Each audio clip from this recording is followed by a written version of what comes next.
Hello everyone, welcome to Sanmarga classes. ಬಹುಪದೋಕ್ತಿಗಳು ಅಧ್ಯಾಯದ 13ನೇ ಪ್ರಶ್ನೆಯನ್ನ ಗಮನಿಸಿ. ಸ್ಥಿರ ಬಹುಪದೋಕ್ತಿ ವರ್ಗಮೂಲ 10ರ ಡಿಗ್ರಿಯು ಆಯ್ಕೆ ಎ 0, ಆಯ್ಕೆ ಬಿ 1, ಆಯ್ಕೆ ಸಿ 2, ಆಯ್ಕೆ ಡಿ 10. ಸೊ ಇಲ್ಲಿ ಸ್ಥಿರ ಬಹುಪದೋಕ್ತಿ, ಸೊ ಯಾವುದೇ ಒಂದು ಸ್ಥಿರ ಸಂಖ್ಯೆಯನ್ನ ಸ್ಥಿರ ಬಹುಪದೋಕ್ತಿ ಅಂತ ಕರೆಯಲಾಗುತ್ತೆ. ಸೊ ಇಲ್ಲಿ ವರ್ಗಮೂಲ 10 ಒಂದು ಸ್ಥಿರ ಬಹುಪದೋಕ್ತಿ ಅಂದ್ರೆ ಸ್ಥಿರ ಸಂಖ್ಯೆ ಆಗಿದೆ.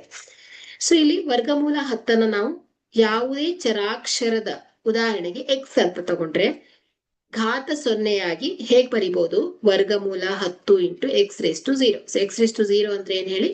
1 ಅಲ್ವಾ? ಸೊ ಹಾಗಾಗಿ ನಾವು ಇದನ್ನ ಚರಾಕ್ಷರದೊಂದಿಗೆ ಬರೆದ್ರೆ ವರ್ಗಮೂಲ x into x raise to 0 ಆಯ್ತು.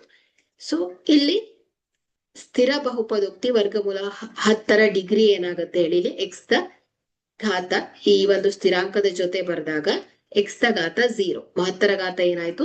0 ಆಯ್ತು ಅಲ್ವಾ? ಸೊ ಇಲ್ಲಿ ಚರಾಕ್ಷರ ಎಕ್ಸ್ ನ ಘಾತ ಏನಾಗಿದೆ? 0 ಆಗಿರೋದ್ರಿಂದ ಈ ಬಹುಪದೋಕ್ತಿಯ ಡಿಗ್ರಿಯು 0 ಆಗಿದೆ ಅಂತ ಹೇಳ್ಬೋದು. ಹಾಗಾದ್ರೆ ಕೊಟ್ಟಿರುವಂತಹ ಆಯ್ಕೆಯಲ್ಲಿ ಎ ಸರಿಯಾದ ಆಯ್ಕೆ ಆಗತ್ತೆ. Okay, thank you.